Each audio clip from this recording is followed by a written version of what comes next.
University Bruce Gallery Wednesday night webinar that we've named Webinars. This is when you guys laugh. I'm Tony Ferris, a graduate printmaking student here at Edinburgh with a BS from SUNY Oneonta and a Long Island childhood. First, a bit of housekeeping. We're recording this event and will eventually post a link at brucegallery.info. Use the Zoom chat feature to comment. Post your questions in the Q&A and I'll share them as time permits. Next, keep in mind that the Zoom lights are going out at 6:30 sharp, but we'll be back next week, same time, same length, for a presentation by David K. Ross, an emerging artist now studying at the Cleveland Institute of Art. And now let me tell you a little about tonight's guest, KCJ Szwedzinski. Oh, I didn't. Close enough. KCJ is an interdisciplinary artist living in Seattle who is visiting Edinburgh as an ERIE arts and culture artist in residence. Her work addresses social and cultural indoctrination and investigates the nature of our beliefs and our perceptions. Recently, KCJ has examined what we choose to embrace or deny from our inherited legacies. KCJ was the 2018 recipient of the Mary Ellis Hadley Prize for Visual Art, and she conducted research at the Holocaust Center and the Jewish Contemporary Museum in San Francisco. Her BA is from the University of North Florida and her MFA from the University of Louisville. And now, KCJ, take it over. Hi, everybody. Thanks for joining. I'm going to share my screen and dive right in. Please feel free to put anything in the chat, or if you have any technical issues, just say something. All right.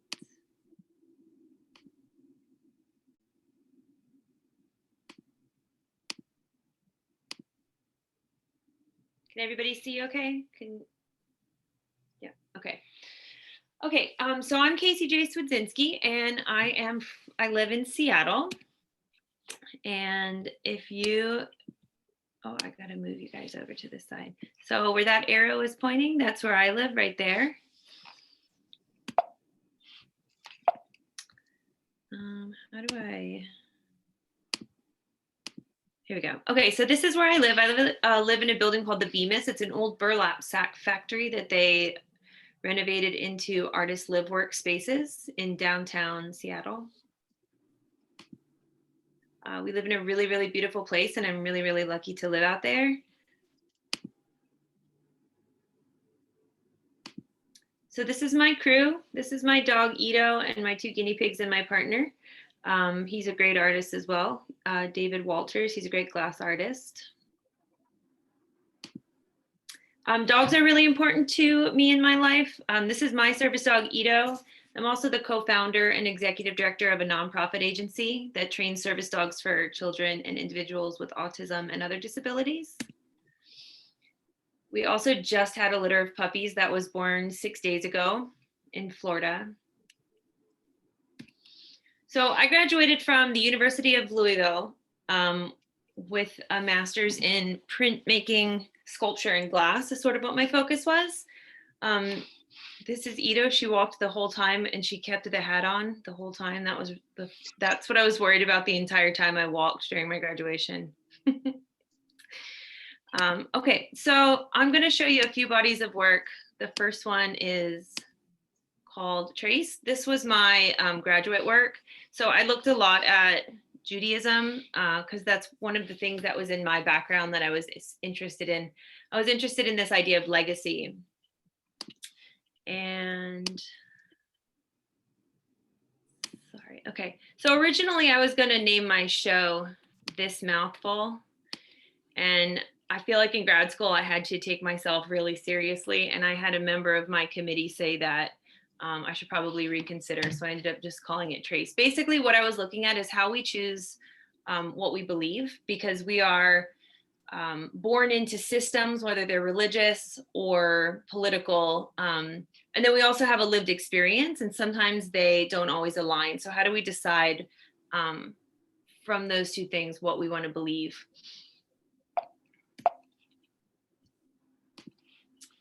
This piece, I was really interested in some of the philosophical aspects of Judaism. I thought that some of them were really relevant to things that were happening politically within the Trump era and things that needed to happen. So there was I felt like a lot within the last 4 years, a lot of polarization and othering of people. So there were certain aspects of Judaism that I found to be really relevant. One of them being this idea of argumentation being fundamental to dialogue. So this chair is embodying that idea of argumentation. So in Judaism, it's called midrash, and it's basically saying that it's basically a cooperative argumentation that you and I are going to, it's equally important that we both have differing opinions and we're going to arrive somewhere new. So this piece is a family heirloom chair, and then I cut the leg off it and put books as one of the legs. And I was thinking about the interrelationship between my history and then this really well-established history that goes back like 1,000 years. So these are books from the Talmud, which if you aren't familiar, are basically books from the Jewish like they're Jewish commentary. So they're commenting on the Torah, and then they're commenting on themselves. And there's thousands of pages of rabbis arguing. And there's a body of work that I'll show you after this one. And it's these 8 books that I did a lot of work with.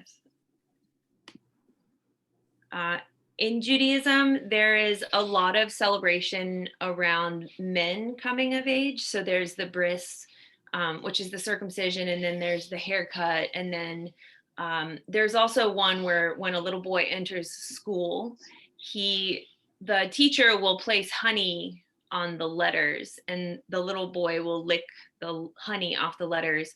And the idea is to associate knowledge with sweetness. So I really wanted to take this idea and sort of turn it on its head. So I started working with sugar glass. So this was on the wall, and this was about 6 feet by 6 feet. And I put sugar glass on the wall. And then I also made sugar glass letters that people could take with them and leave with from the gallery. So the idea was sort of to democratize this once male only tradition. This piece, How to Remember What We Forget When We Forget That We Don't Remember. I made 613 plaster fingers and tied a string around each one. This took 10 hours to install. And this one is commenting on the 613 Jewish commandments and how absurd it is to try and remember this number. And in Judaism, it's not that you have to remember these, but the idea of remembering is really important. And I started to think about like the rules we live by and the absoluteness or the relative or absoluteness of these things. So if you take the commandments, there are certain ones that seem really straightforward, like thou shalt not kill. But what happens when you really start to look at them philosophically or ethically? Is killing in wartime, ethical? Is killing a fetus to save the mother? So I started thinking about like the edges of our beliefs and the parameters of our beliefs. I also did a series of prints, I guess you could call them, where I was learning Jewish dances. And I was thinking more about secular activities of Judaism when I was making these. So when we're going about our daily life, what is it that makes us who we are? Is it our physical actions? Is it what we believe? So in these, I was sort of posing the question, am I more Jewish if I do this thing that's considered Jewish?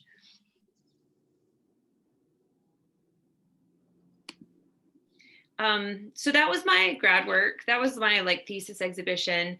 And then one of the pieces in my show, and then a body of work that I've continued since then, is The Ordeal of the Bitter Water. So I've been working with this series of books from the Talmud called Sota. It's a set of 8 books basically.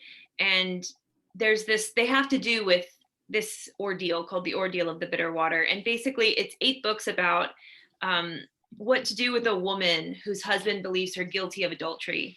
So within these 8 books, it talks about this ordeal that a woman goes through where the rabbi and the husband undress a woman and cut her hair and basically humiliate a woman. And it's With these, I was thinking about the difficulty of accessing what could be problematic histories, or not even problematic, but things that are so far from anything that I can relate to, and like what you do with these histories. So this is screen printed and fused sheet glass. And so as you look at the books, they become visual noise and they become hard to access. You can't read them. And this is the same series. I was just taking a different approach. A different approach. So these are reflective glass beads, and I was obscuring the text. So again, it becomes this pixelated and distorted text that you can't read.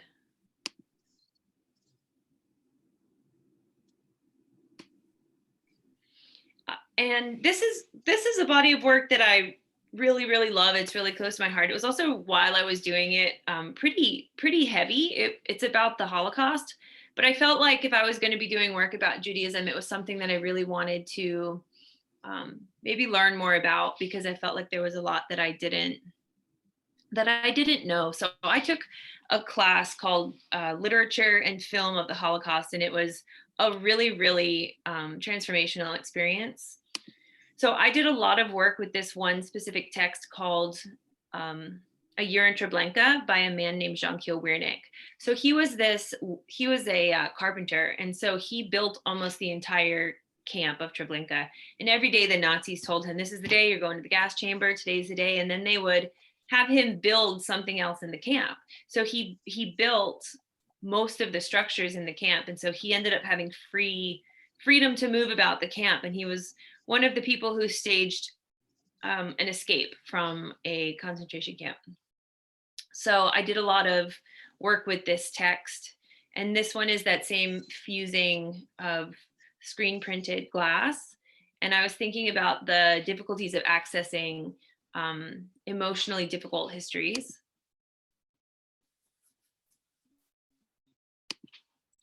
This is the same narrative. And with this one, I laser etched the story into this book. I really like the book format. It's something I have to return to a lot. In this, I was thinking more about the idea of how absence can sometimes suggest presence more than something being there. When something is gone, a lot of the time, that's when the recognition of it being gone is exaggerated. That's why here the text is revealed through the cutting away of it.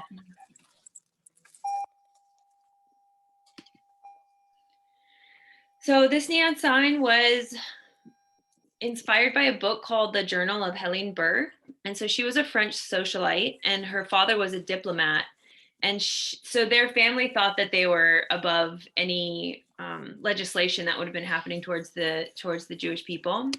And so the text is based off of this, which was stamped onto people's ID cards. And then they were basically legislated into concentration camps legally. And so I did it. Oh, can you mute your phone?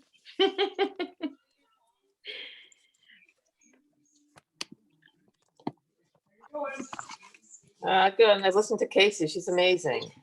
Hey, Andy, I'm so impressed. mute your phone. There you go. Okay. So this is that same narrative, A Year in Treblinka, but it's written in sand. So every time this is laid out, the narrative changes. Somebody walks by and kicks the platform, or someone wants to see what it's made of, so they run their fingers through the sand. And so it's thinking about the way narrative changes across time. Like every time a story is retold, it's going to take on like a little bit different of a life. And so this was a physical illustration of that idea.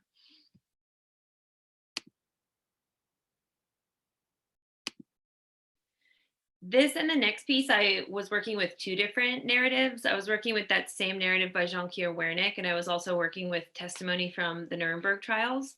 So on this hourglass, as you turn it upside down, one narrative is revealed and one is concealed. So thinking about the way that there are multiple truths and realities. This panel has from each way, like if you look at it one way, it has the Nuremberg trial testimony, and from the other side, it has the Jean-Pierre Wernick story. And so they become visual noise if you look closely.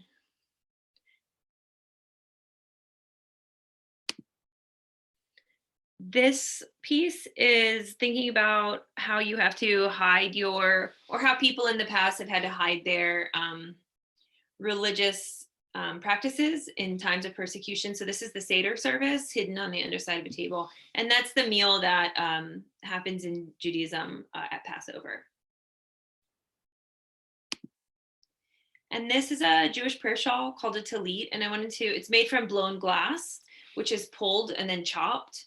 And then I wove it together. And so I was thinking about the weight of our beliefs being a physical weight on us. They could be.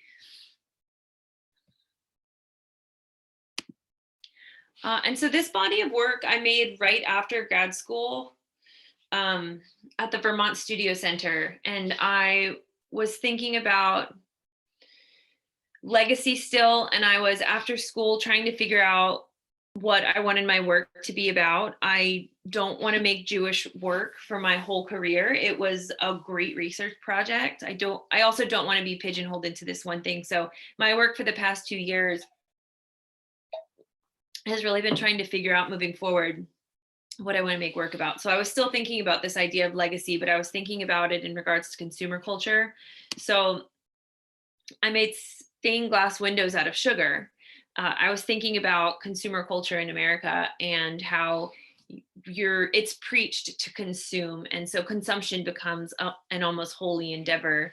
And historically, stained glass windows served as a means of education for people who were illiterate. So if someone didn't know how to read, which was a lot of people in the Middle Ages, they would come and they would look at the stained glass windows, and that's how they would learn the stories. And so these will melt over time. As the humidity levels rise, the sugar will melt out of these windows.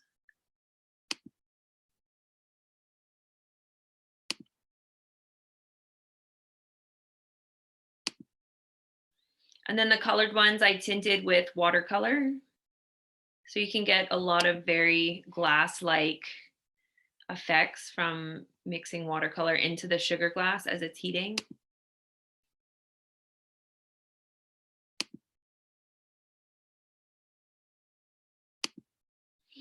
And then COVID happened, and I didn't have access to a lot of things. So we had an exceptionally long lockdown in Seattle. We were in lockdown from March 23rd to May 31st.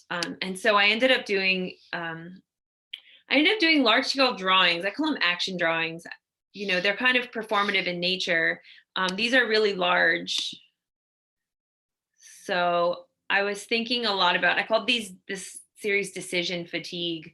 I was thinking at the time, like, we were also consumed by the news and having to make decisions about when we go out, do we put a mask on? Do we not put a mask on? We were just so inundated. So these were sort of meditations on that constant inundation of information, and also just a way to be active because we couldn't go anywhere. So I did a series of all these. This one I stepped over a stool, and that's why you have the peak line. So it was also my cardio for the day.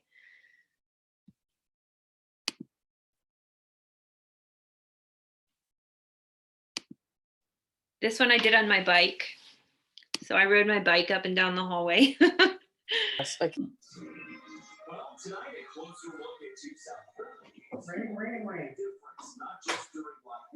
So this is one of the projects that I will be working on when I get home.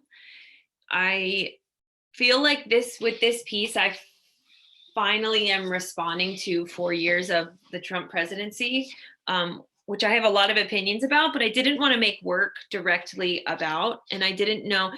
I also say that art is really powerful and has the ability to create dialogue, and it's a way for people to express themselves. And meanwhile, all this stuff was happening in the news and in the world, and I wasn't saying anything about it. So I feel like this is the first piece that I'm directly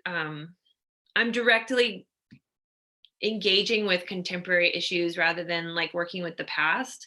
And not that it's even that confrontational, but anyways, it's going to be a neon sign that will be on a sequencer. So this will be lit up for 3 seconds, believes what we are told. And then in 3 seconds, half of them go off, and then lies we are told is revealed within the first message. And so it'll blink back and forth from believes what we are told to lies we are told. And I think I'm talking sort of about this. It's hard to know. There's so many news sources. It's hard to ferret out the truth sometimes. And there's so many like skewed, biased opinions. So we have to work really hard to figure out like what the truth is, I feel like. This is a sort of analog view of what it'll be. And then it'll be on a plexiglass backing, a white plexiglass backing. So I have bent the letters, but I haven't made it. So that's why I'm sharing with this, because I'm pretty excited about this project. It just hasn't come to fruition yet. But this is my friend, Megan, who I hired to help me bend it. So you can see here the tubes are being bent, and you can see the bending pattern below it. And that's the word what? It's my sweet friend, Megan. And then I just wanted to share a little bit about what I was working on here at this residency. So Patrick, who is the executive director of the ERIE Arts and Culture Council, is a wonderful photographer and chauffeur, and has been driving me around because I don't have a car, and also has been documenting my stay, and has also been a wonderful, wonderful host. So he has gotten some really amazing pictures of us engaging with the community and shopping for materials and stuff. So this is us at ERIE Industrial Plastic, picking out plexiglass.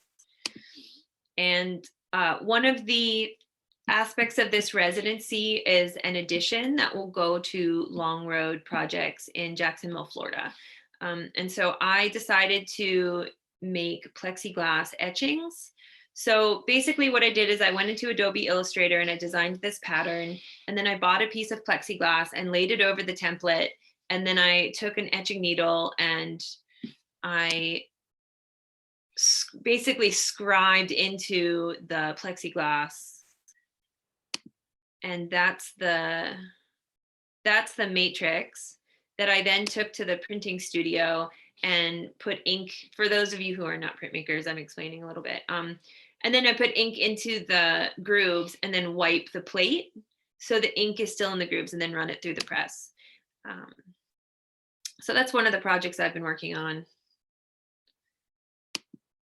And then this other project, I don't really have, I'm calling it Mended Mirrors. I'm not sure exactly what it's going to be yet. So this is my stained glass kit that I bought. And with this is us at Cobb's secondhand shop. I was looking for mirrors within the community. So what I'm doing, I am breaking mirrors and I am putting them back together utilizing stained glass technique. So I'm soldering them back together. And with this project, I'm thinking about agency and belief via superstitions. So superstitions are one of those things that exist sort of between belief and folklore. Most people don't believe them, but still might think twice when something happens. And they go back a really, really long time. The mirror superstition that if you break a mirror, there's 7 years bad luck, goes back to the Roman times.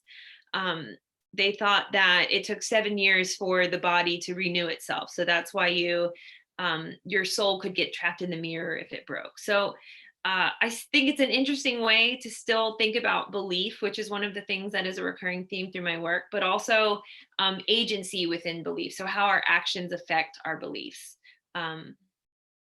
Yeah, so that's one of the things that I'm working on. Patrick, again, got some great pictures. This is me wrapping copper foil around the glass pieces in order to solder them together. And then this is what's sitting on my desk right now. This is the first test that I did. It's my first stained glass technique. So I think that if there was a stained glass artist in the house, they'd probably point out some things to me that weren't great, but I actually feel pretty excited about it. I also tried a stained glass heart down here, but so I'm not sure where this project is going. I'd like to do an installation but I think that's why I'm here. This is a really special time to be able to figure out where this is going. Oh, and then we also did this.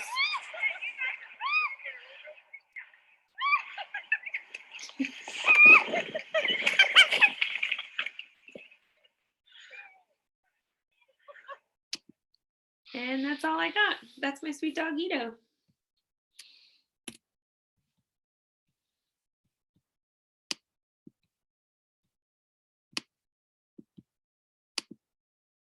How do I stop sharing?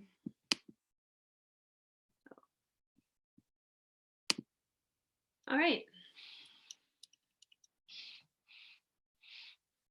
I guess we.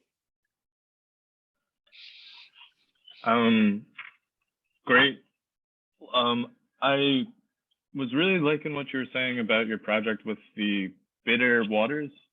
The way they treat women in that reminded me of, I used to, when I was at Oneonta, I used to do every Friday they have, what is that in Judaism, when every Friday you get dinner at the temple? I don't know. I mean, there's Shabbat on Saturday, Shabbat. but okay. Shabbat, yeah. At Oneonta they do it on Fridays, but you have to say the prayer at the beginning, and every time I never really paid much attention to it. I just say it. But there was one time I was blown away. It was like, in so many words, the prayer was, it's like, all right, you're a woman. It's okay if you don't look pretty, because just don't worry, you could still work and please your husband. And we said it like 4 times around, and everyone's saying it.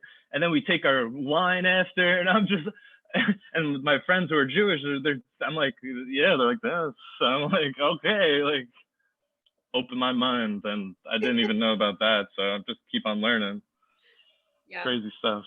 Yeah.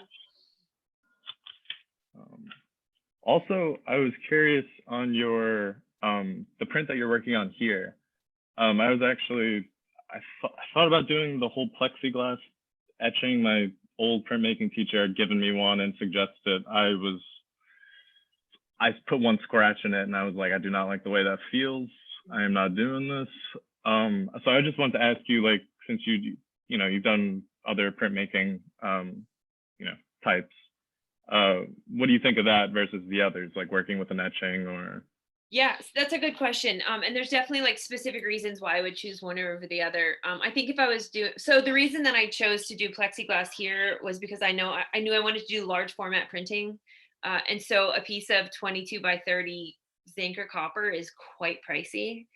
And, I know.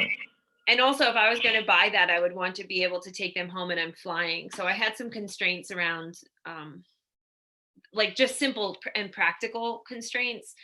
And a piece of plexi is $12, and so yeah. I also knew that I was pretty inspired by poster culture. So I wanted to do something pretty graphic. And so being able to design in Adobe Illustrator and make the template is really nice, because then you can mirror it, and you can basically problem solve a lot digitally, so you can make your template really easily. And then because the plexiglass is clear and you can draw right over it, and for some projects it's a great way to work. I don't think if I was doing something where I wanted a lot of value, I would do plexi, and I don't think if I wanted something that had a lot of curved lines, I would do plexi, because making curved lines on plexi is so, it's not fun to carve. Yeah. For this project, it was real practical. So then I guess my last question to that would be, what made you go that versus screen printing it? Or just, one of the other. Yeah, that's a good question. I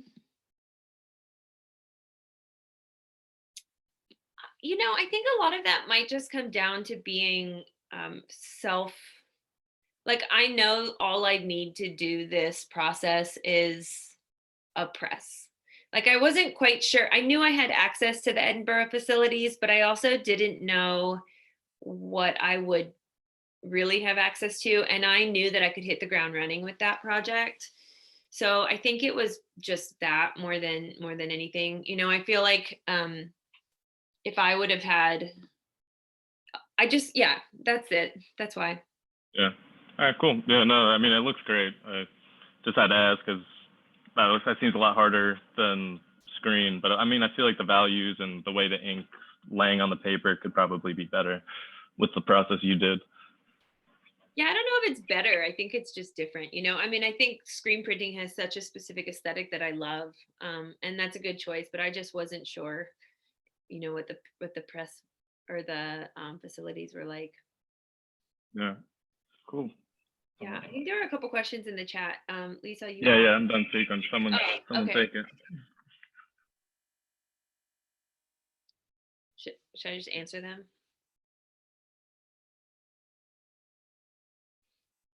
Have I had any response specifically from those practicing the Jewish faith? Yes, I actually have met some really interesting people through this work.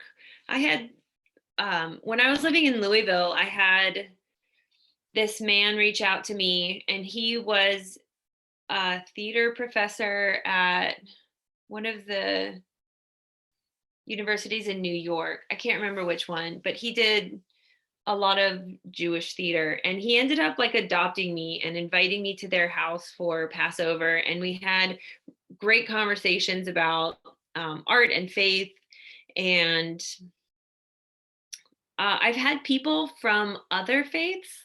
I've had a few people like from the Muslim faith reach out and say they were really moved by my work. So I don't know that it's always people from the Jewish faith, but I have people. I have had some pretty really. Oh, that's the timer. Sorry. I've had some great conversations about my work. Yeah, I don't know that, my work, I don't know that it addresses a lot of the faith aspect.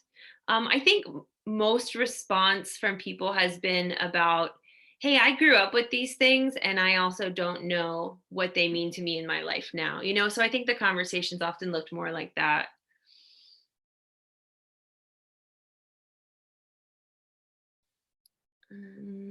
Lisa asks, can you share about your work process in relationship to materiality in terms of glass and other material? It's a great question. Share about your work process. I think I struggle with that. Not struggle. I think about that a lot because I often jump from one material to another. I'm not somebody who I only work in glass or I only work in print. And I think for a long time I felt that was a shortcoming because I found glass later and I felt like I was constantly trying to play catch up to glass artists because within the glass world, there's this, you could spend a long time trying to build your skill because it's such a difficult thing to do. And I got really caught up in feeling like I was just trying to be good enough in that realm. And now I feel like the fact that I come from a multidisciplinary background is a strength rather than a weakness because I'm able to think of an idea and then sort of try and figure out what is the best material to fit that project. So I think that way of working has its strengths and weaknesses. I don't know that something I've always loved in other people's work is the immediate ability to recognize somebody's style. And I don't feel like I have that in my work because I work across disciplines. And so sometimes I feel like I'm still finding my identity in terms of the relationship between materials and ideas. Yeah.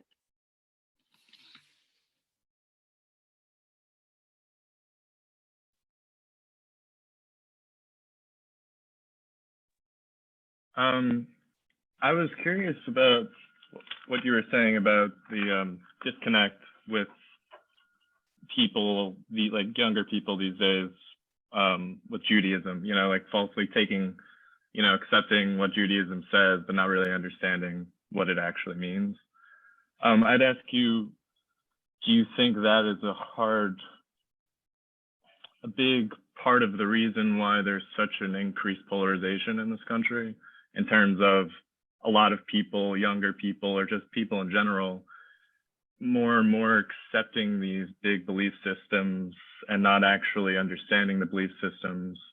And when you do that, you're kind of, creating a personality that you don't even know. And then you have belief systems popular belief groups that make it so if you don't adhere, you are ostracized or you're the other.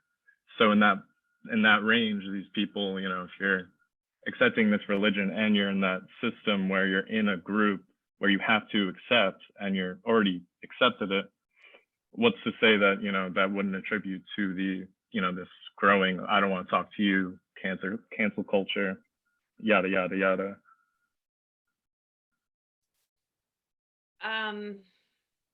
Can you rephrase the question? Yeah, I know. I just rambled. I'm just curious, like, with the new way people take religion, how that affects people's political beliefs and how it affects the way people, if your moral development is based in religion and you accept it, that carries over into what you do and everything in your life. And so when you don't completely understand that, now you're attacking other issues in your life in the wrong way because your ground root is, hollow. Yeah, But, I think that systems and social contracts are difficult and nuanced, and we have lost the ability to understand nuance.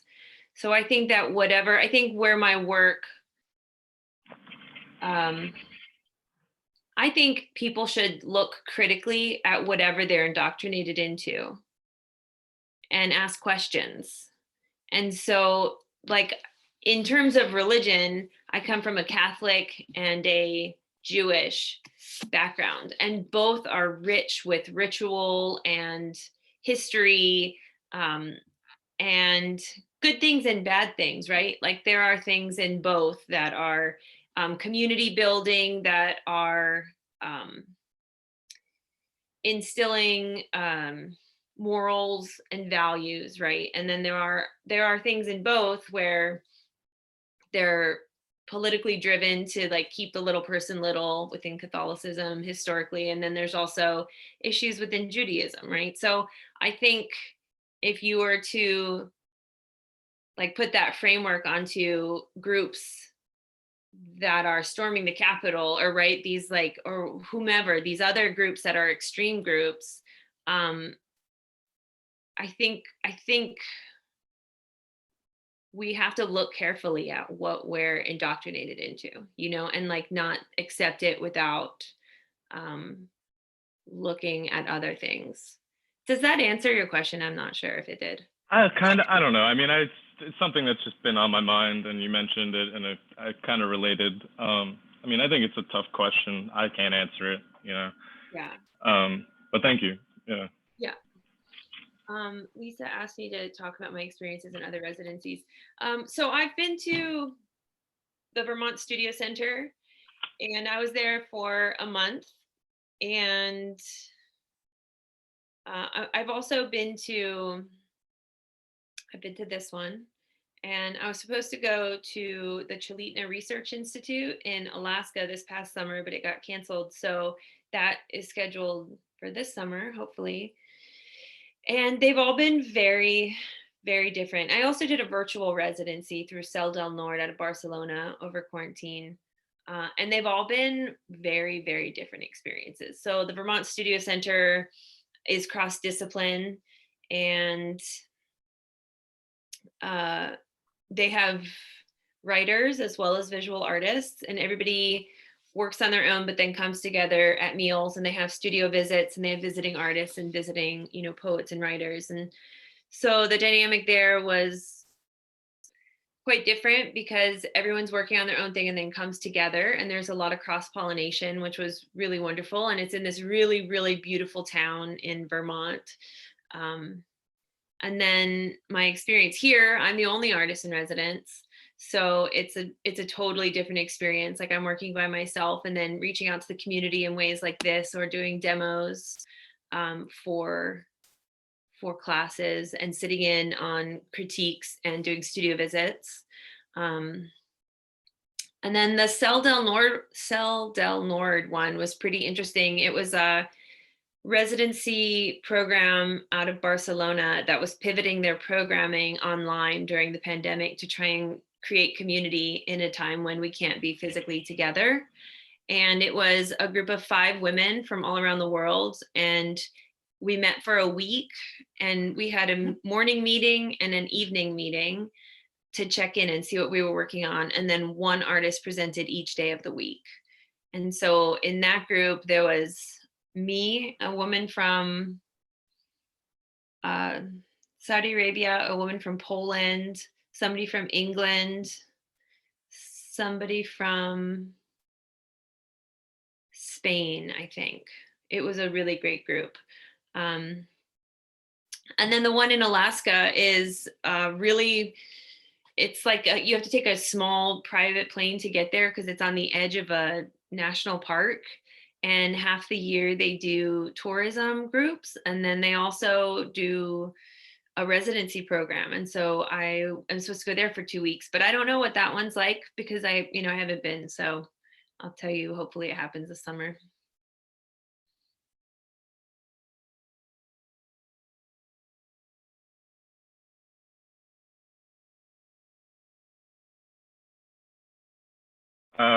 I'm gonna ask one more question. I swear it's gonna be very coherent and short this time.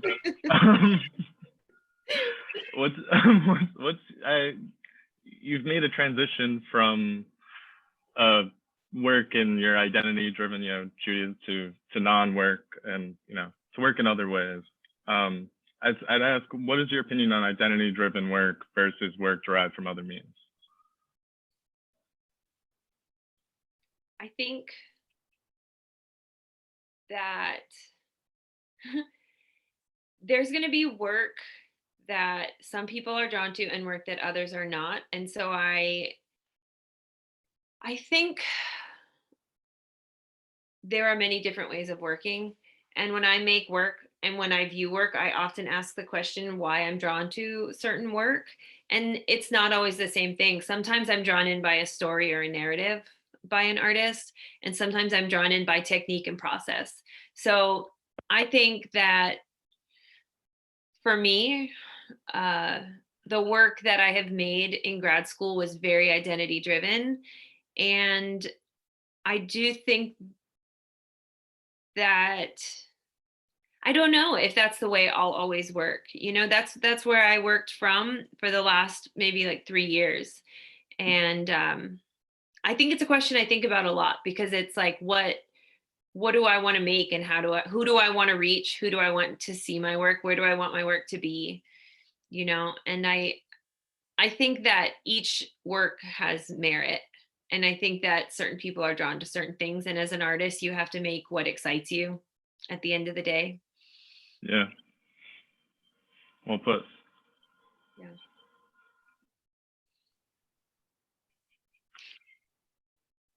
So I have closing messages for emerging artists. Be undeterred. When you get rejected, apply again. When you get rejected, apply again, and then apply a 3rd time.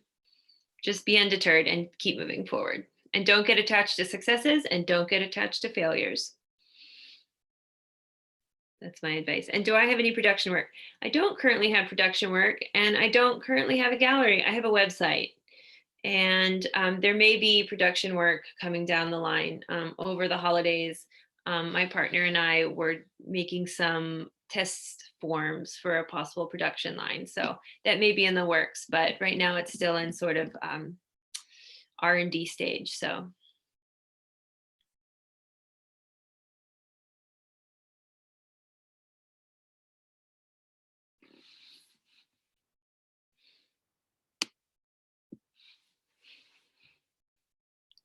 Thank you so much. It's really wonderful. And this is going to live on. A lot of our students are going to get a chance to hear you. So KCJ, good night.